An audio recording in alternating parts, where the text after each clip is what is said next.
everyone, how are you going? Hope you're having a good day. Today's video is about taking notes in class.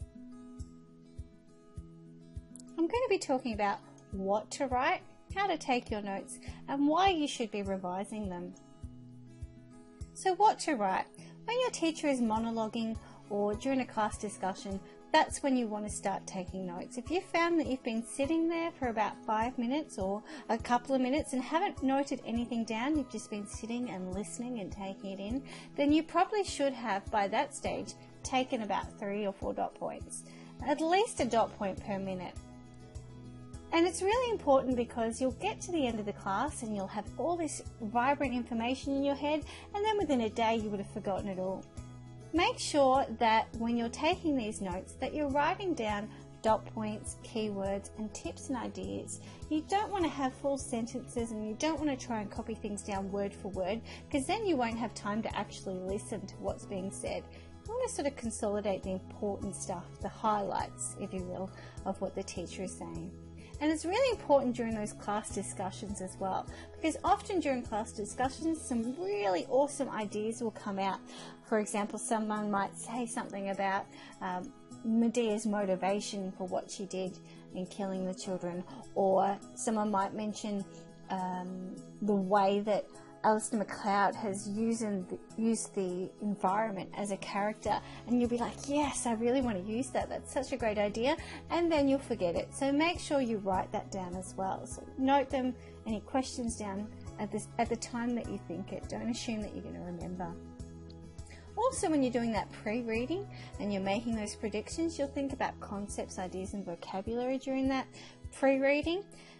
When you actually hear those concepts, ideas and vocabulary come up in the class, that's when you write them down and you elaborate on what is meant by them. Things like patriarchal, that was a tricky word for some of my students.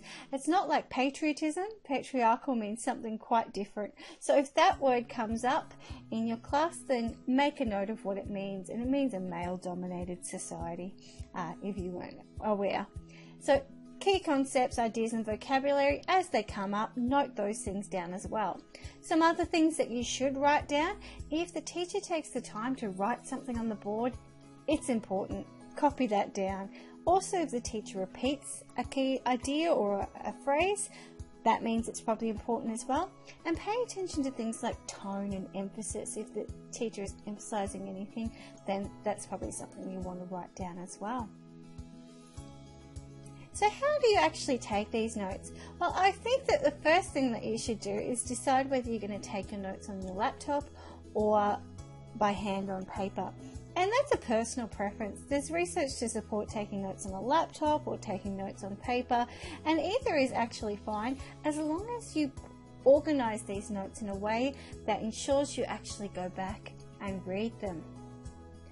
Also, when you're taking notes, whether it be on the computer or on paper, you want to use shorthand. You don't want to be writing complete words, complete sentences. So these symbols like and, for example, e.g., before, because, with, these are all symbols or shorthand that you could use, and you want to develop a shorthand that suits you. For example, you might want to change imagination or imagining, and you just add the G or the N to the suffix. Teacher, teaching, student, just drop off the end of the word. Whatever works for you, as long as you understand it, that's all that matters for when you go back. Now, the video that Thomas Frank goes through is about the different strategies for taking notes. He explains the outline method, the Cornell method, mind map method, flow method and slides, and I highly recommend you have a watch of his YouTube video. It is a little bit nerdy, this particular one. He talks about Street Fighter and all that sort of thing.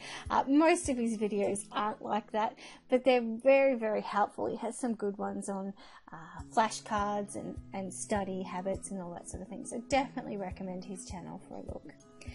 After you've had a look at his advice on the different ways to take notes, have a practice of what works for you. So for me, during uni, I used the outline and the Cornell method during lectures. I found that the easiest way to sort out my thinking under those time sort of high pressure conditions. And then in my tutorials, I used the flow method. So that was basically images and ideas here, there and everywhere. That's what worked for me in my tutorials, especially during discussions. The flow method I found worked better for me, but everyone's different. And the last thing I want to talk about is why you should revise them. It's not enough to write these notes and not look at them until the exam is coming up or until a major test is coming up, because a month later you will have forgotten most of it. Okay, and once it gets to a certain point, it's nearly impossible to get it back. You have to keep revising to remember it. Too much information will be lost. So what the curve of forgetting basically means is that before you learn something, you have 0% memory of it because you haven't actually learned it. You have 0% memory of it because you haven't actually learned it.